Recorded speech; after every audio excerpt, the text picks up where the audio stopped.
Ours is the fakest reality show in history, yet somehow they tricked millions of Americans into watching 700 episodes over the past 15 years. Fake customers, fake conversations, a fake story. Now what? Nigga, that Mbappe jersey y'all see right there, the signed Mbappe jersey, that's where I got it from.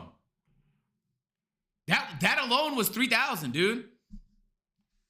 Or fake items, shady experts with suspicious backgrounds to verify the value of those items. Even the image of the Harrisons being a humble, hard-working, blue-collar family is mostly fake. The TV show was essentially an extremely calculated and systematic distraction to prevent the sellers from realizing they were being borderline scammed. And in this video, we are going to expose it step by step. However, this system was built out of desperation, because the cast we now know today was actually so unlikable in real life that nobody initially wanted to work with them. The show's producer, Brent Montgomery, recalls the first time meeting them. "I walked out of the pawn shop and I said, I never want to go there again. These guys smoked, they were saying the same jokes over and over. I was actually the 4th producer to work with them, and so I certainly didn't think that was going to be a hit show." Additionally, pawn shops are not exactly a secret goldmine of treasure and rare artifacts. Most shops mainly make their money through loans given to extremely desperate people. Sellers will offer the pawn shop their lawnmowers, blenders, TVs, firearms, anything with a little bit of value. Then the shop gives them 25 to 60% of the item's resale value in cash, and the seller only has 30 or 60 days to buy the item back with interest. The average pawn shop loan value is 75 to 100 bucks, meaning these people are likely next to broke, struggling to keep a roof over their head, or withdrawing from hard drugs. Rick Harrison, the main character and owner of Gold and Silver Pawn in Las Vegas, said, "I think it's 20% of the adult population in the United States that does not have a bank account, and most of them can't get one. They don't have credit cards, they don't have anything like that for when some small emergency pops up." A lot of people don't realize that up until the 1950s, pawn shops were the #1 form of customer credit in the United States. So it's safe to say a show about struggling Americans giving away their possessions for $100 out of desperation isn't exactly the most entertaining idea, which is why their pilot episode was shot down by every major network. Can't give me 2?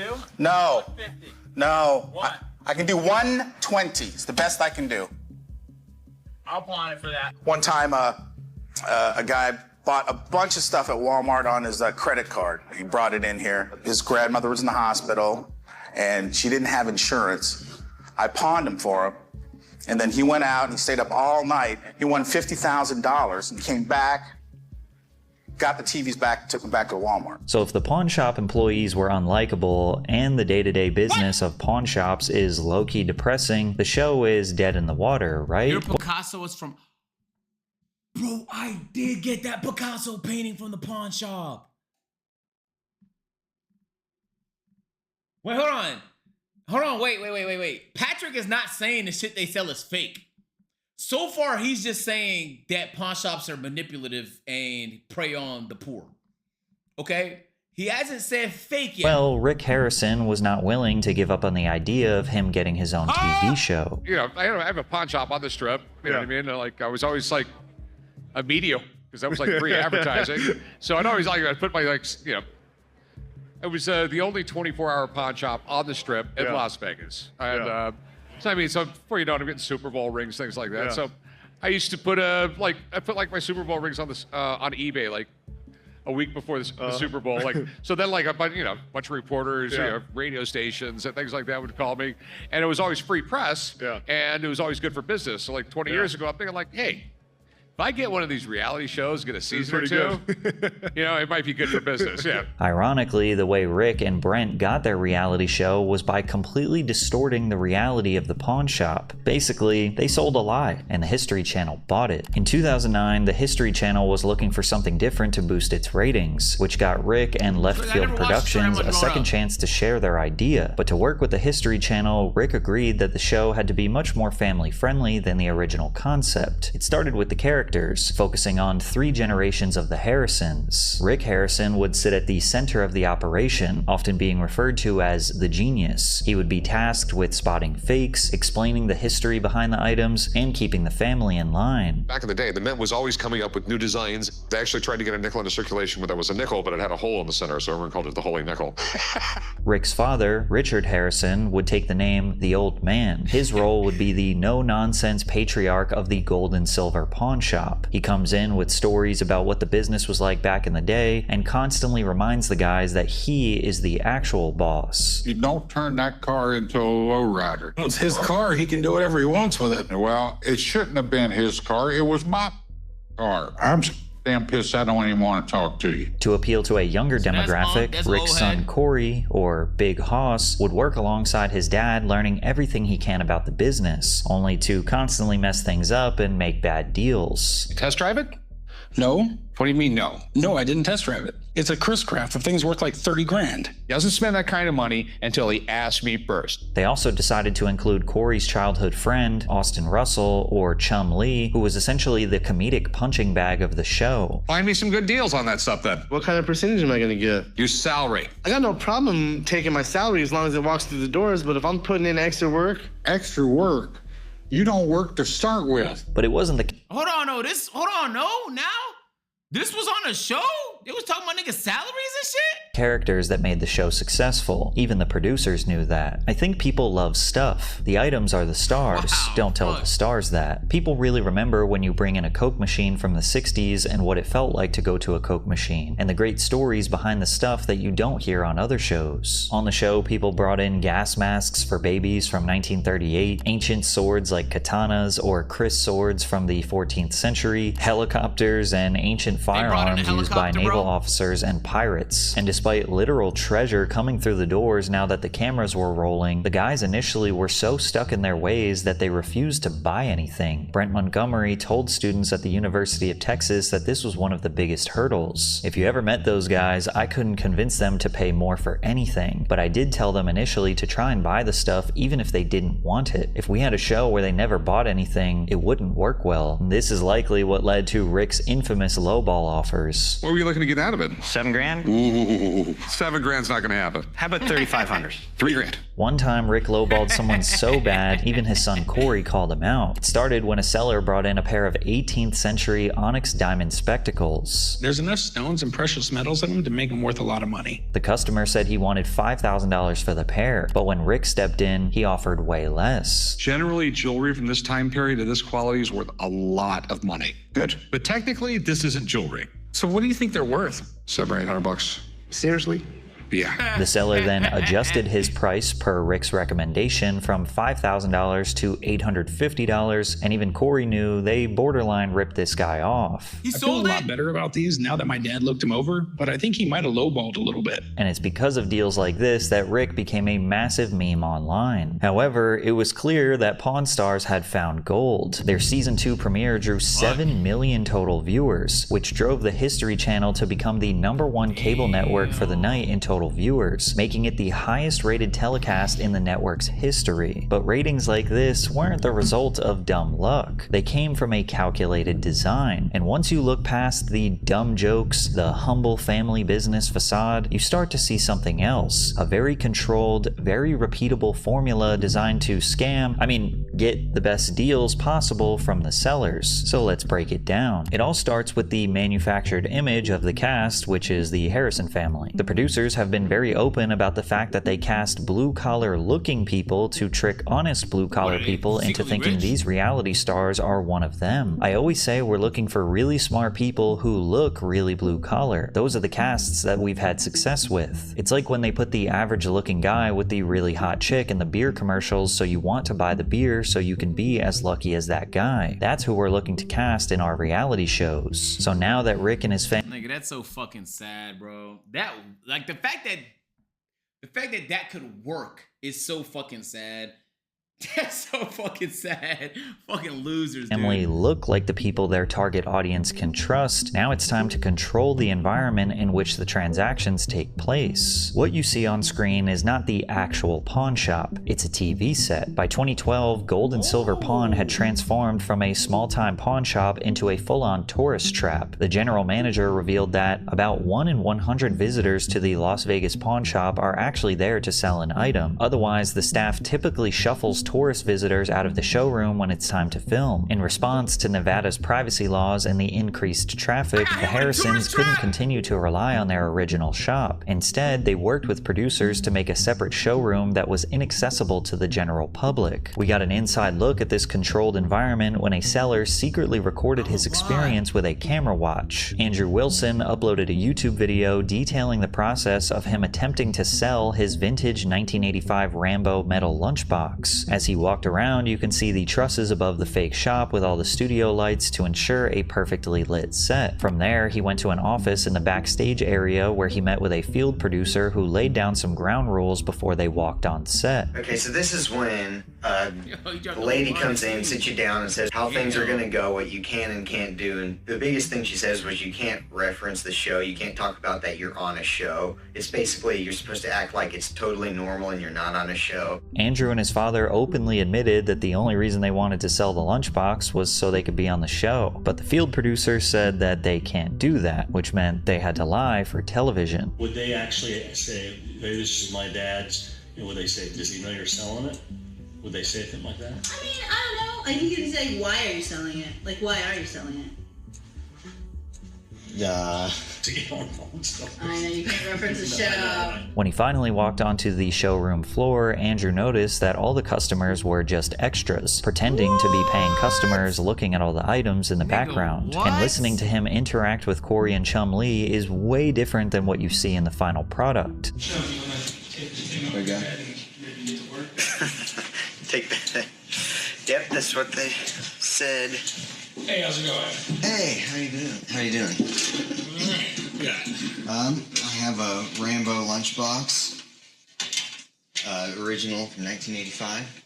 Rambo? That's awesome. The matching thermos. Here, I'll show it to you. It reminds me of myself. GD to Mbappe Just a real badass. Yo, Yeah, no. same here. I'm gonna So be where in the optimistic. world did you get I'm not this? gonna send the words. From my dad. Do you mind if I pull this out? Oh, yeah, go ahead.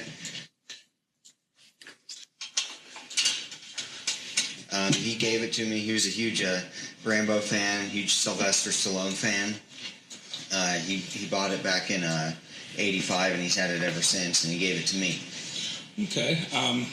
Definitely a sign of the times, man. I can't imagine sending my kid to school today with a lunchbox of a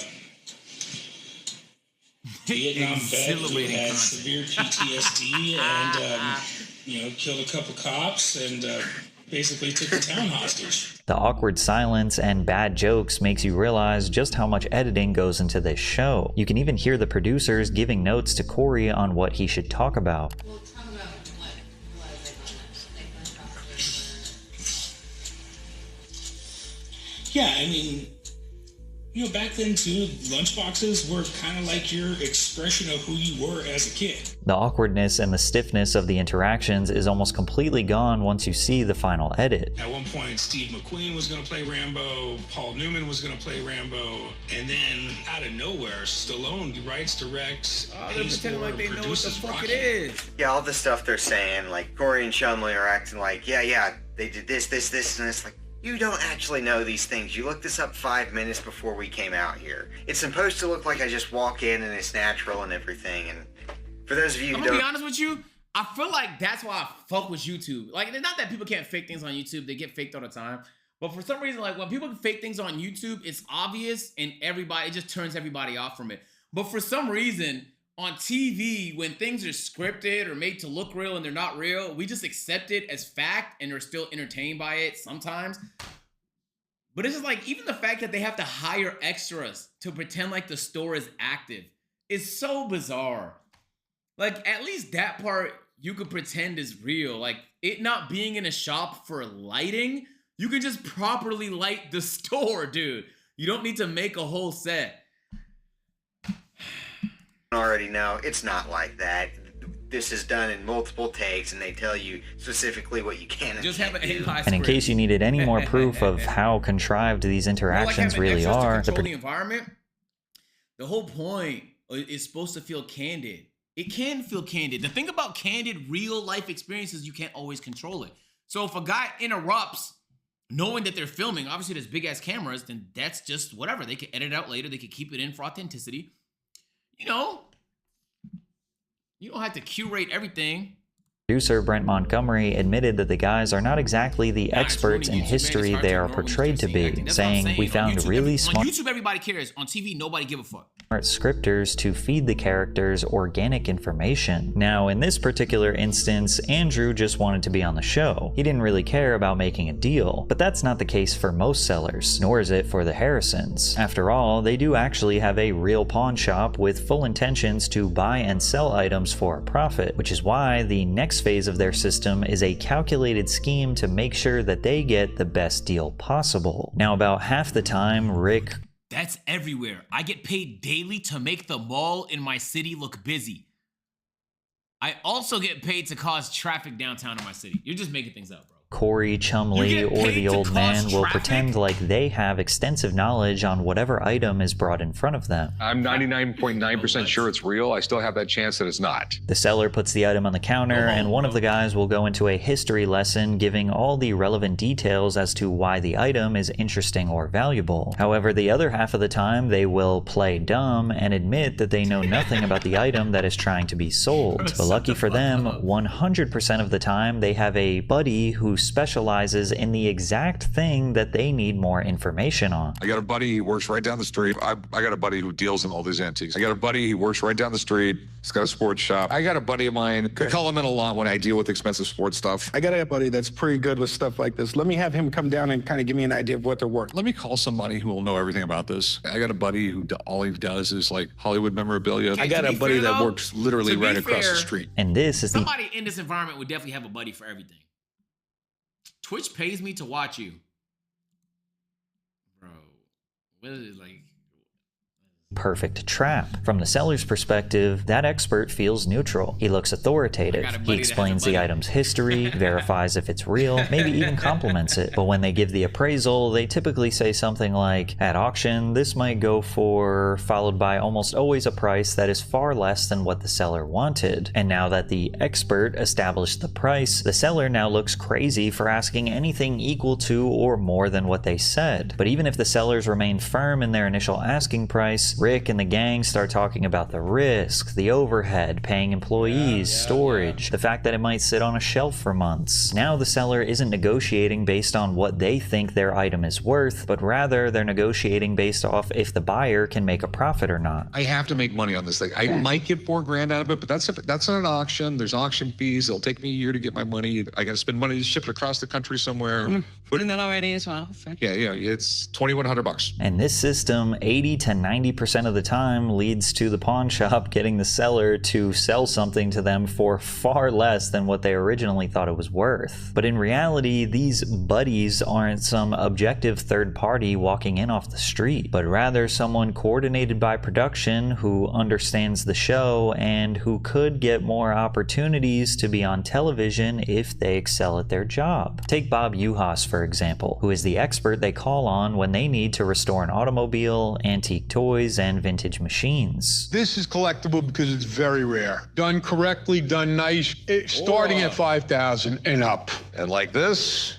You should be happy if you walked home with it for $800. Not only is Bob an expert when it comes to bringing discarded items back to life, but he is also somewhat of an actor who was in a couple episodes of American Restoration and Mystery Diners, a hidden camera show to gather evidence of theft or poor customer service at restaurants. So he's not exactly a neutral third party. You can actually argue he is incentivized to give the Pawn Stars guys exactly what they want instead of maximizing the seller's potential payout, especially considering considering that in the clip I played before, the seller got $850 and Bob got paid $2,600 to restore the go-kart. It just seems likely that if Bob does exactly what the producers want, he could get more screen time, which means more business for him. The private businesses owned by these experts or buddies benefit from the show so much, you'd almost assume that they have some sort of contract. And one of Rick's buddies may have accidentally leaked information we were never supposed to know. Sean Rich was one of the most well-known experts, appearing in over 50 episodes of Pawn Stars since it debuted in 2009. Sean is a master antique gunsmith, and he's usually called in when the guys need antique guns, swords, or other armory appraised. But when one fan noticed Sean disappeared and they had a few other gun experts on the show, they emailed him saying, "Why haven't we seen you on Pawn Stars recently? We miss you." Sean replied with, "Unfortunately, to make a very long story short, the production company and History Channel wanted me to sign an exclusivity agreement to lock me down, control me, my business, future, my appearance, how I make a living to provide for my family, and expect me to do it for free or very little money without any negotiation, with no guarantee of being used." Now, of course, Sean could be leaving out very important context. It could just... Look, I'll stand on this shit to the day I die. We collectively let companies and governments get away with things because they don't have a face. And we're hypercritical of individuals, but we're very easy on companies. If you found out today that a streamer you didn't like, an actor you didn't like, was doing some manipulative contract work, there would be a fucking uproar, factually. But when goddamn Microsoft does it, nobody give a fuck. Nobody give a fuck.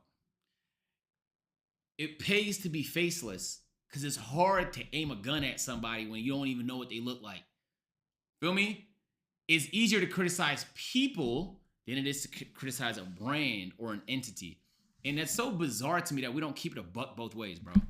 Factually, though. Factually, I've seen music labels get away with doing shit. It's inhumane. But there's no face to it. You might know the CEO, but even then, like, sometimes there's a little bit of repercussions. We care about the wrong things, bro. Straight up be a lie, or even a fan. What you mean you want to control the nigga likeness and everything? Exclusivity for free without negotiation. What? What kind of offer is that? That's some mafia shit. Just making something up out of thin air wanting to stir up drama. But the idea of the experts having a contract with the show makes sense considering how much the show changes the lives of the experts. Jeremy Brown was the buddy they called in for anything related to sports memorabilia. He relocated his store, Ultimate Sports Cards and Memorabilia, just 1 mile down the road from Gold and Silver Pawn due to how much business the show was bringing him. However, there are countless negative reviews accusing Jeremy of selling fake cards, charging $50 to $100 more than the market rate, or extremely lowballing sellers. Wonder where he got that strategy from. Jesse Amoroso, owner of Cowtown Guitars, is the expert they would call in regarding vintage guitars. He also relocated his store to just 1 mile away from Gold and Silver Pawn. Unfortunately, he was also probably the wrong guy to platform. Cowtown Guitars permanently closed its business operations after drowning in negative reviews, with multiple people calling Jesse a thief, refusing reasonable refunds,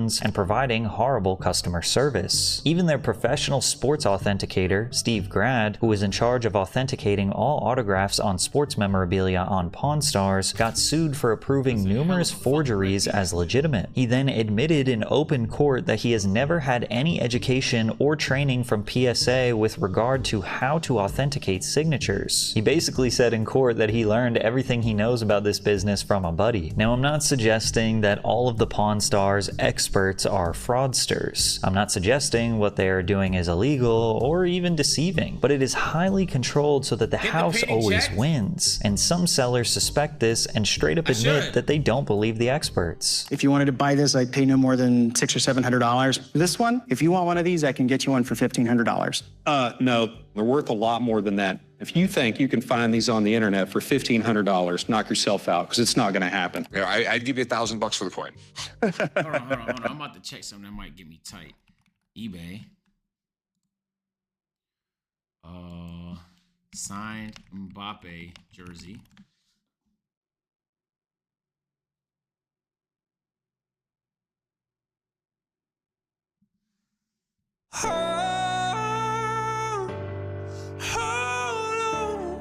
Say it ain't so. No, say it ain't. Say it ain't so. Say it ain't so. I'm a sucker. I'm a bitch. I'm a pussy. Bro, what? This is the exact same one, dude. Hold on, let me make sure the jersey signature is the same.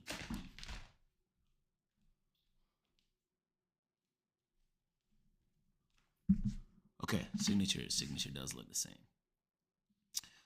Yo, chat, I got fucking boomed, dude. I paid $3,000 for that. I walked in the store. It was originally $4. I got the price down to $3. And I said, chat, should I buy it? And you guys told me yes!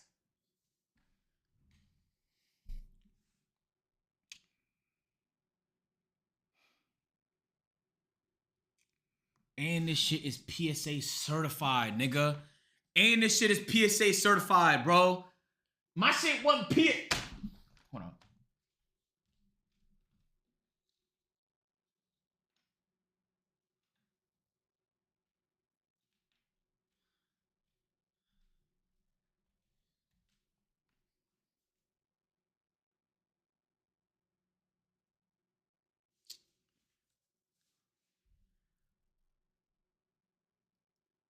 All right.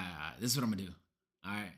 I'm gonna go to a certified, I don't know, fucking jersey expert and painting expert. I'm gonna see if they're real. Now, if they're not real, you're gonna have to add that fucking store to my list of companies I despise. They're gonna go up there with fucking AT&T. Is this a real offer or? That's a legitimate Look, offer. if I got hold in price, then it is what it is. You know, rich tax, it is what it is. But if they're fake, then it's up. Yeah. That's not a legitimate offer. But you're just using your position here, trying to buy something for below its market value. 1,000 maybe. So that would be your crybaby whining opinion. If I come back, it would be interesting to have the same appraisal guy. Sometimes I'd like to smack him, but that's just me. But it took viewers years to pick up on this calculated system the Pawn Stars created to maximize their profits. The golden era of Pawn Stars is considered by most to be seasons 1 through 6, and a lot of that had to do with the fact that everything looked more small scale and authentic. There were a few big items, but they were almost always rejected by the Harrisons for being too pricey or impractical. The History Channel had successfully made the Pawn Stars look like good, honest, hard-working, humble American underdogs rather than multi-millionaires who were ripping off honest people. And millions of their middle America fans cheered them on like they were rock stars. We're basically here celebrating that Pawn Stars is going to Thursday night. We got Leonard Skinner playing in the parking lot of the pawn shop.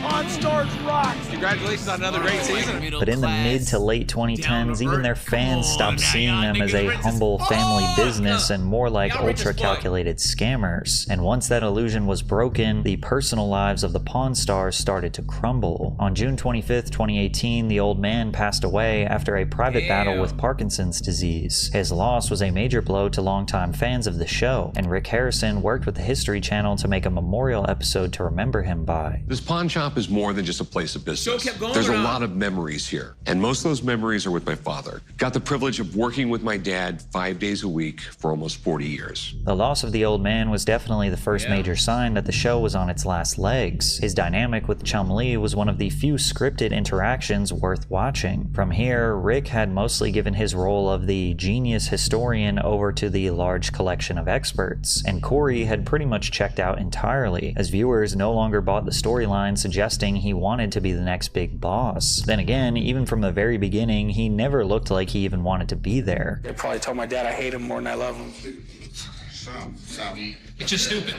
It's really stupid. What about the other really bad tattoos you have? The only chance I have, the only way I have to move up around here is one of them dies. It's likely that the old man, or the money they were making from the show, is the only reason the family stayed together. Because on screen, you probably would have thought that it was this wholesome, small family, but in real life was an entirely different story. Rick Harrison detailed a lot of the reality behind the scenes in his book, Licensed to Pawn. In one of the chapters, Rick revealed that both Corey and Chum Lee had battled meth addiction before being hired full-time. It also explained why the two struggled with weight throughout the series, as they used fast food as a way to avoid getting high. In fact, 2 years before the old man passed, Chumley was arrested in Las Vegas on felony weapon and drug charges. He was taken into custody when officers serving a search warrant in a assault investigation found methamphetamine, marijuana, and at least one unregistered gun at his southwest Las Vegas home. By some miracle and an expensive lawyer, Chum agreed to 3 years probation to avoid jail time and continued working on the show like nothing had ever happened. As for the Harrisons, life after the old man's death slowly turned into a nightmare in the press, especially in 2022. Although it had mostly been kept a secret, Rick had a long-standing feud with his mom, Joanne Harrison, who slapped him with a lawsuit which states that when she and Rick's father, Richard Harrison, started the shop, she was given 51% of the ownership. After Richard died in 2018, his shares went to Joanne. In the early 2000s, Joanne was in the hospital and allegedly unknowingly signed away her shares to Rick after waking up from a coma. Additionally, she accused Rick of hiding details of her late husband's assets and failing to provide her with monthly allowances. To make matters worse, Joanne filed a temporary restraining order against Rick to prevent him from stopping the monthly payments to her and hiding any family assets. The restraining order stated, "While Rick enjoys his comfortable life as a celebrity firmly in control of all the family businesses and finances, Joanne is left frightened and unsure of if she will have enough resources to pay for her considerable medical and personal expenses each month." And this only appeared to be the start of the Harrisons' family troubles. That same year, Corey was suspected of driving under the influence after allegedly swerving all over the road in an alleged relapse. While he would manage to walk out of jail 8 hours later, Rick's son Adam Harrison wouldn't be so lucky. Now again, if someone just watched Pawn Stars, you'd have no idea that Rick's family is much larger than it appears. In reality, the man has been married 5 different times. God damn. 2? Okay. 3? I get it. 5? Fuck. Hey, man. At a certain point, you gotta just stop at girlfriend, my nigga. Like, with the latest wife named Angie Palushkin in 2026. From those many wives, Rick has had 3 sons, Corey, Adam, and Jake. He also has 3 stepdaughters, Serena, Sienna, and Marissa. And while Jake made some brief appearances on the show, most people wouldn't know that every family member has either worked or visited the pawn shop countless times. Rick's son Adam was one of the family members that worked off and on at the pawn shop, but tragically, most fans only saw his face when his own drug habit took a turn for the worse. In 2024, Adam was found dead after an accidental overdose of fentanyl. It was evident that the family drama and trauma was stacking up to a point where they just couldn't do the show anymore. And in 2025, it was finally announced that the show was not going to be renewed on the History Channel for another season. However, recently they announced a return, but this time without Corey. He said, "At this stage of the game, we're all playing a character on Pawn Stars. I can't play another season of 41-year-old me pretending to be 23. However, Rick and Chum Lee started a podcast at the Gold and Silver Pawn Shop, where Rick doesn't really seem like he wants to let go. And even though everyone now knows that Pawn Stars is one of the fakest shows on television, he still has a hard time admitting how staged it really was. I guess the answer to that question is, it's not a set, but it is kind of a set up. Yeah.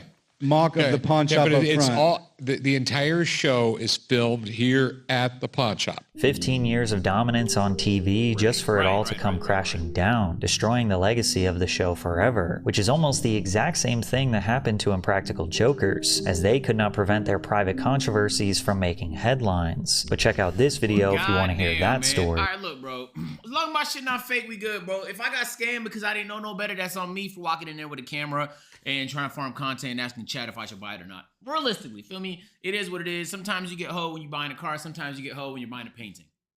Price-wise.